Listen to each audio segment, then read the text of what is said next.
Hey, hey there, chemistry team. Your chemistry coach is coming at you with some more redox. All right. What's going to happen in general chemistry is you will probably run into redox reactions occurring in aqueous phase. You got the little parentheses AQ, and you go, oh crap, this is going to be a lot harder. Right? If it's not an aqueous solution, pretty easy to predict your products and balance these things.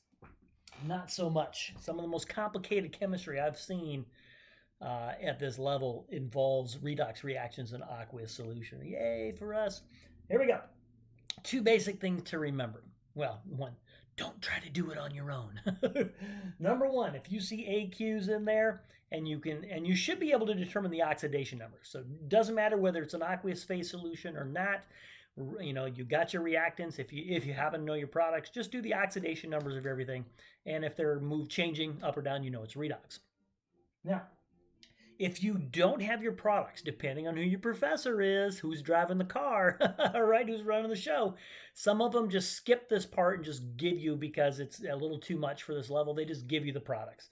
You got these two, here's your reducing agent, here's your oxidizing agent, boom, here's your products. You go, yay, how'd they get there? And they go, need to know information, right?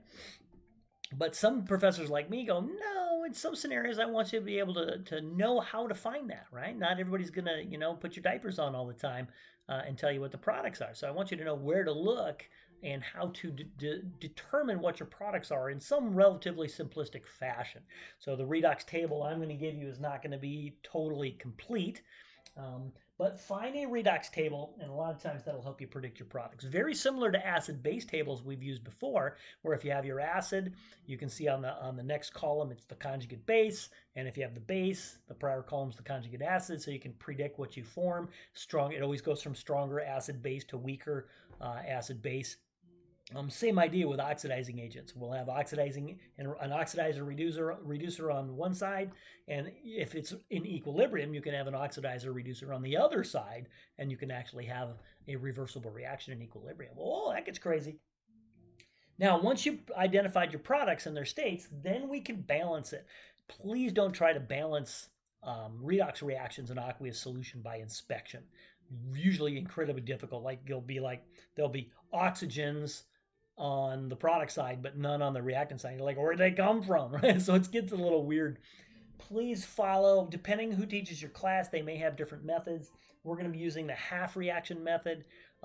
Later on, once you're comfortable with this, maybe in another semester, I'll let you use what's called the bar method, which is a little bit quicker. But I want to do the half reaction method so you can see each individual step and why we do what we do. I've taught a lot of different colleges, and about every college I've taught at do the half reaction a different way. The half reaction method a different way. Whatever, you still get the products, okay?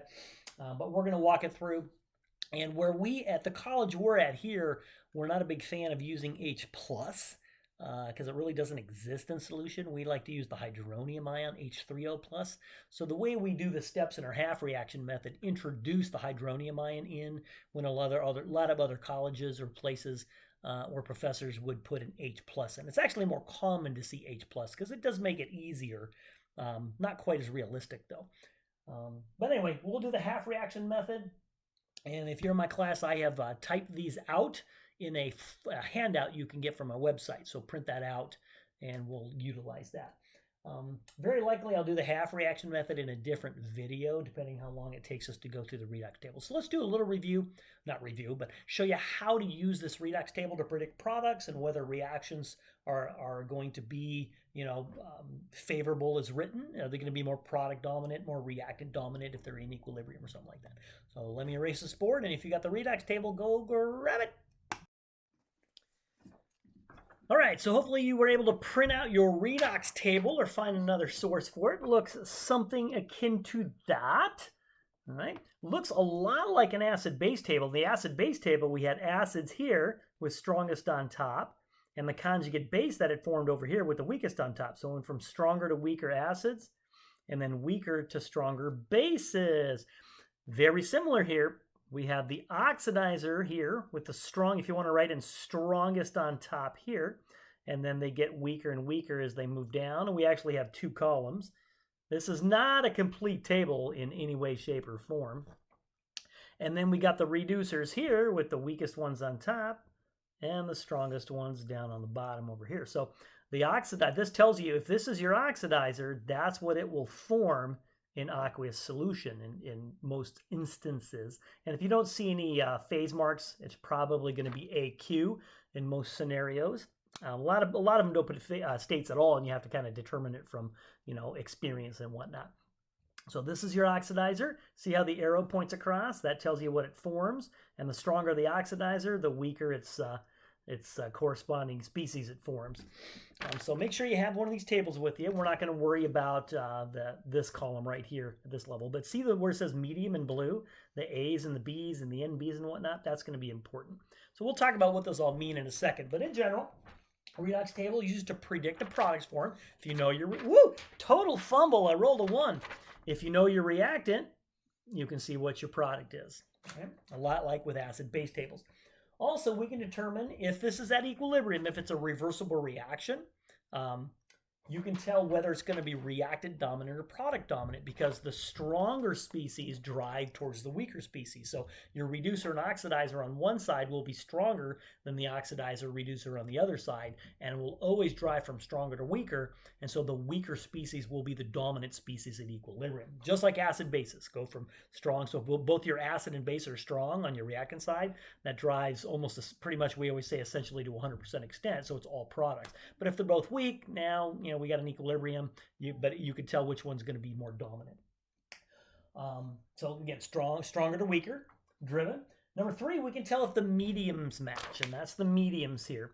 So if I have a reactant where the reaction's occurring in acidic medium, but I have another one where it's going in basic medium, those don't match. You can't have one reactant that only goes in acidic solution and one that only goes in basic solution. They're not going to go together.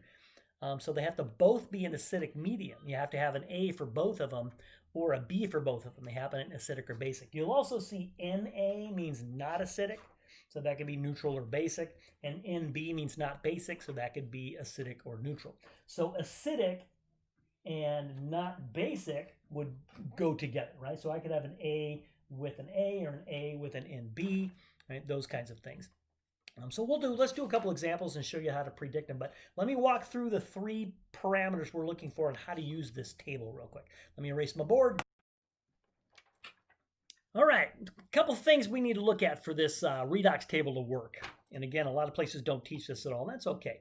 Just takes you one level, one more arrow in your quiver, right? So a couple things we're going to look at. First is the arrows. The arrows have to point the correct direction. So every redox reaction will be an oxidizer plus a reducer. You cannot have 2 species from the oxidizer column. It'd be like 2 acids reacting together. Not going to happen. You can't have 2 reducers. It's like having 2 bases, right? It's not going to work out. So again, like you can't have 2 acids or 2 bases. You can't have 2 reducers. You can't have 2 oxidizers. You have to have one reducing agent that's donating electrons and one oxidizing agent that's gaining electrons. Okay, so you're going to have one from each column. So one reactant will be from your oxidizer column, one reactant will be from your reducer column. The reactants are always provided for you. Otherwise, how do you know what you're going to do? So here's your 2 reactants. Find them in the columns.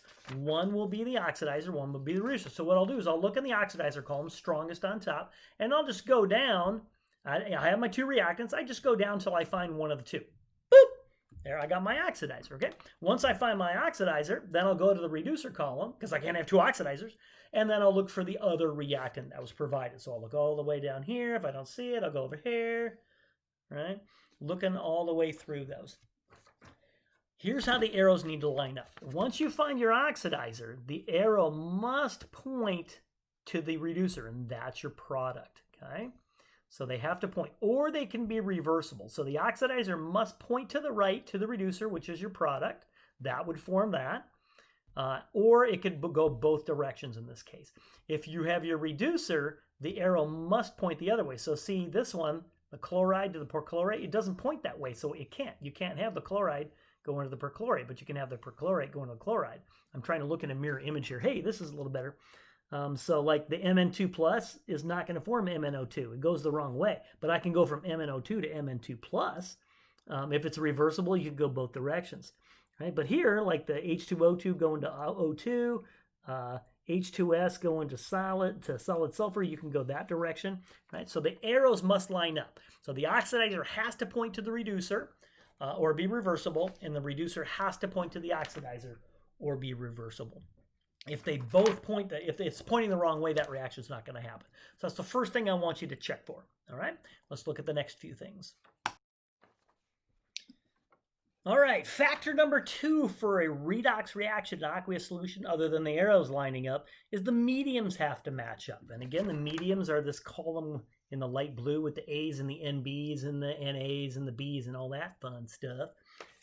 They have to match up. So the reducer and the oxidizer. So if the oxidizer, if you pick this forming that, you look over here. So this one would be in acidic medium, right? And if I took a reducer, right, if I was going, or let's just say we take MnO4 to Mn2 plus in acidic medium, and I react MnO4 plus as the oxidizer to chloride ion as the reducer going to chlorine gas, well, that would happen to be, the chloride would be not basic, okay, which could be acidic or neutral. So those would match. MnO4 minus forming Mn2 plus in acidic solution matches with the chloride ion going to the chlorine gas with non-basic, which could mean acidic, okay? So the combinations, you look at the two and go, well, acidic matches with acidic matches with non-basic, basic matches with basic, B with B, and basic matches with not acidic, okay? But you couldn't do B with A. That wouldn't work. So if I was going to do, again, the permanganate ion going to manganese 2 in acidic solution with the permanganate as the oxidizer, and I wanted to combine that with something like the hydrogen sulfide ion going to sulfur, see that? So HS would be my reducer. That's in basic solution. Not gonna happen. You would just say no reaction. The mediums are opposite. Okay? But if the arrows point the right way and the mediums match, oh, we've got a reaction going on. Now the third thing will be, is that reaction going to be product dominant, reactant dominant? That'll be the next one. All right, last of the 3 things we got to look at, and then we can do some examples of predicting products, whether the reactions will occur, and whether products or reactants are going to be dominant. All right. Again, redox reactions and acid-base reactions always drive from stronger to weaker species. So the weaker side will always be the dominant side, to the point where it might be the reaction is complete or it doesn't happen at all. Depends. You need more information for that. But if the reactants are stronger, so on the left-hand side, the 2 reactants are stronger oxidizers and reducers than the products on the right-hand side, it will drive from stronger to weaker, boom, and it'll be very product dominant. Okay? If it's opposite, if the reactants on the left-hand side are weaker than the products on the right-hand side, it'll drive from stronger to weaker, in this case back to the left, and it'll be very reactant dominant, to the point where we might say no reaction occurs. Possible. Okay? And remember, oxidizers are strongest on top. They go stronger to weaker. So, you know, the permanganate ion is stronger than oxygen here, right? So fluorine, the strongest, that's the, you know, the top of the hill right there. So fluorine gas, with diatomic fluorine gas, is a stronger oxidizer than oxygen gas, or the copper 2 ion, right? Or, you know, whatever, anything below it. And reducers are opposite. The weakest ones here, strongest ones are down here. So a lot of these alkali metal ions and alkaline earth metal ions are very strong reducing agents, okay? Oh, right over here, these metals. Sorry, got the wrong column. So the metals are strong reducing agents because they love to give electrons, right? Those metals like sodium, they love to give electrons to become those ions and have a complete outer shell, right? So the stronger reducers are here, and they get weaker as they go up to the weakest reducers here. So in essence, if the oxidizer is above the reducer, that means it tends to be product dominant. If the reducer is above the oxidizer, it tends to be reactant dominant, because the oxidizers are stronger on top, reducers are stronger on the bottom. So if my reactant has an oxidizer here and my reducer is below it, that means the stronger ones are on the left, and it's going to drive towards the right. We'll show you. We'll do an example, and we'll look at the arrows, we'll look at the mediums, we'll look at which oxidizers are stronger and weaker and which way it drives, exactly like we did with acid-base reactions, okay? So we'll do 1 or 2 examples, and we'll be off to the races and done with this video. Sweet! All right. If you're not completely confused, give this one a shot, right? But I find the majority of students, the first time they're exposed to a redox table, are just like, my brain hurts. So many things to look at. And again, a lot of places don't even teach this. They just say, screw it, here's the products. And you're like, yay. As a student, you're like, yay, even though I don't know what's going on. You're here to learn, right? That's why you're paying the big bucks to go to college, man. You're here to learn how to predict these things. Let's say we have this simple quiz question, right? Predict the products. Now, I'm being nice here. I'm telling you it's in basic solution. What are the products in basic solution? Hey, because we can't balance it if we don't know what the products are. Now, we're not here to balance it. That's a whole nother, ball of wax. What does that even mean? So we got the permanganate ion and the sulfite ion, not sulfate. That's SO4 minus sulfite. So I like to look, I don't know what's my oxidizer, what's my reducer, don't know. So I like to start in my oxidizer column, and I'll go down till I find either the permanganate ion or the sulfite ion. So I will look down, I'll go, oh, hey, look at that. I found it right away. But the problem is, do you see the A there? Not good. That's an acidic medium. This said basic. So we can't form Mn2+. It's a great indicator, by the way. I love permanganate solutions, beautiful dark purple. So we got to keep going down. That's the wrong medium. Oh, we can get confused. Looking for sulfite or permanganate. Oh, look at that. There's permanganate again, that little bugger. See how it's forming MnO2 in basic solution. One of the biggest boo-boos, B for boo-boo, is students don't look at the medium and they would give Mn2+ in this, but see, that'd be acidic solution, wrong thing. So if you're in lab and you're dealing with the permanganate ion, you'd best know whether you're acidic or basic solution, my friend, because you're going to get different components. If you get a bunch of little brown particles, you're like, uh-oh. So we're going to be forming MnO2 particles in basic solution. So MnO4 will be my oxidizer because I haven't found sulfite yet, okay? So that's going to form MnO2. Do you see that? So this is going to come around. That's going to form MnO2. And that'll be, and if you put an AQ there because it didn't have it, it's not going to be the end of the world. But from experience, I've seen those little brown particles floating around going, crap, I'm not supposed to see those. Now I'm going to look at my reducer column because I can't have two oxidizers. Let's look for sulfite as you scan your way through.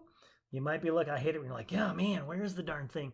Sulfite is way over here. You see that in the reducer column? And that forms, see the arrow's pointing the right way, to sulfate in not acidic. Does that match? Not acidic means it could be basic or neutral, right? So my sulfite is going to form my other product. I'm going to get the sulfate ion in non-acidic solution. So this will give me sulfate. Boop. SO4 2 minus, and anything with a charge has to be AQ, right? So that's how we predict our two products. Now, the mediums match, right? This was basic. That was not acidic, so those match, right? This could occur in basic solution. Now, if I didn't tell you acidic or basic, this would be impossible because the MnO4 minus forms Mn2+ and acidic. That'd be a hard problem on a test. That's why I had to tell it was basic. We could balance this using the half reaction, but that's for another video. Now, do the arrows line up? So here's your sulfite ion. Yes, so it points over to the sulfate, and the permanganate points to the MnO2. So the arrows line up. That's good.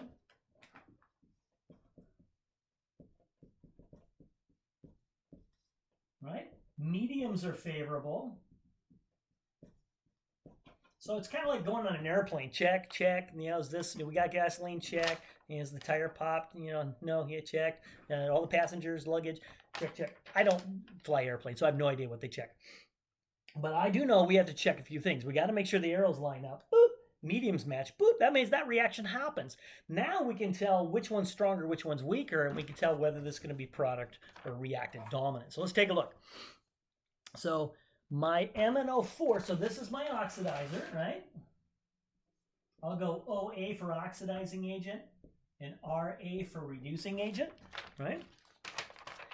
So the oxidizer, our MnO4 minus, is here, right? That's way higher than our reducer, okay? So that means this is a lot stronger. Or you can look, if we went the other direction, you could see that they're above each other. So see how the MnO4 minus is above the sulfate, right? If we're going the other direction, this is weaker because it's lower on the oxidizer column, and this is stronger. And the sulfite, remember the reducers are stronger towards the bottom, so that's way towards the bottom. So sulfite ions are a pretty strong reducing agent. And then the MnO2 is way up here, which is weaker. So the MnO2 would be a weaker reducer than the sulfite, which would be stronger. And remember, these reactions always drive from stronger to weaker. So this is driven that direction. So I would call this product dominant. Or if you're just, if your professor's just saying, does a reaction occur or not? Yes, it would go from stronger to weaker. This reaction would occur as written. Yay! That's how you predict products. Not that big a deal. Let's do one more and call it a day. I won't go in as much detail on this next one. Foist! See if you can do this on your own. So we're going to take, now this says predict the products, but I don't tell you if it's acidic or basic medium this time. So you have to see, are they both acidic, both basic, or if one's A and one's B, that reaction is not going to occur. So we got the dichromate ion in aqueous solution and the chloride ion in aqueous solution. So pause this puppy and see if you can predict using the table what your two products are. What's the reducing agent? Which of these is the reducing agent? Which is the oxidizing agent? Predict the products. Make sure the arrows line up in the right direction. Make sure the mediums match. And then tell me whether this would be product or reactant dominant. And a lot of times if it's reactant dominant, we'd say the reaction wouldn't occur. And if it's product dominant, it would occur. Yeah, that's simplifying it, but give it a shot. I almost paused it myself. I don't need to pause it. All right. I'm going to look for my oxidizer first. So I'm going to take a look at my oxidizer column and try to find dichromate or chloride. It's chlorine. See, the chlorides are in the reducer column over here. Was that dichromate right there? I can't. Yep, there's dichromate. Okay, and I'm going to make sure I don't see it anywhere else. Remember the permanganate, we had acidic and basic. So if you look the way through, I don't see dichromate again anywhere. So it looks like that's our only option. So the dichromate forms the chromium 3 ion in acidic solution. Okay? That's the only option there. And then let's look on the reducer side for chlorides. I see a couple chloride ions there. I don't see it anywhere else. So that's my only options. Now here I've got chloride ion going to chlorine gas.